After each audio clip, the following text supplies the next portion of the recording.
Imagine un monde dans lequel les scientifiques s'enferment dans leur tour d'ivoire et dans lequel les découvertes scientifiques sont cachées, gardées sous clé.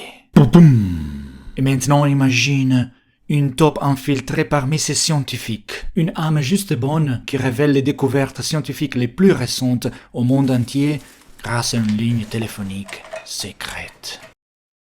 Ici Taupe Lucas, identifiez-vous. Ici Éléphant Bleu, ici Gazelle Tatillon, je te reçois. Voilà le sujet de mon appel. J'ai ici un article de Leavitt et un autre de Hubble. Nous étions tous convaincus que dans l'univers il n'y avait rien d'autre que notre Voie lactée, correct? Et il y a quelque temps, les astronomes avaient observé des nébuleuses en forme de spirale au bord de la Voie lactée, et on pensait qu'elle était faite de gaz, correct?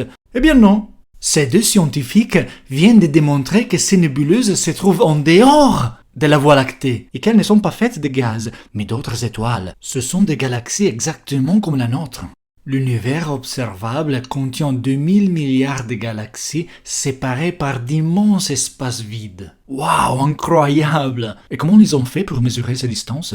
Imaginez une bougie dans le noir, proche de vous. Qu'est-ce qui se passe-t-il si on l'éloigne? La lumière devient plus faible, ok? Exact, précisément. Tu comprends que plus la lumière d'une étoile est faible, plus elle se trouve loin. Mais non, attendez un peu, ça ne colle pas du tout. Et pourquoi ça? Imaginez deux lumières faibles loin, avec la même intensité. La première est une petite bougie. La seconde est la lumière du gros phare d'un port. Laquelle est la plus loin?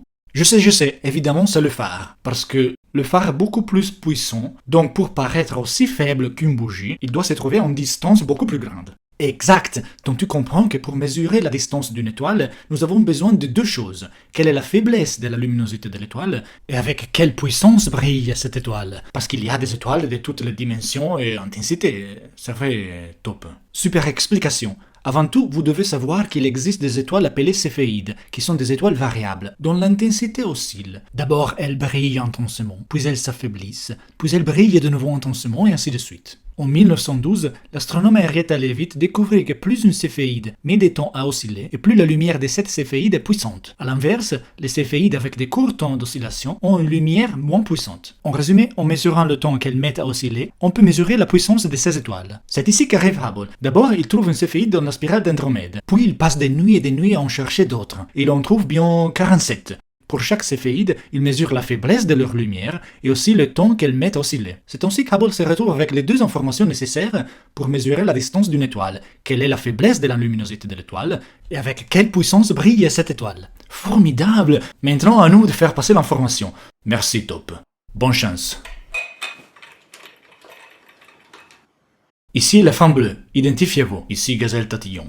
Identifiez-vous. N'oubliez pas de cliquer sur j'aime et de vous inscrire à la chaîne des Nuggets of Science pour ne pas manquer les prochains épisodes. À bientôt!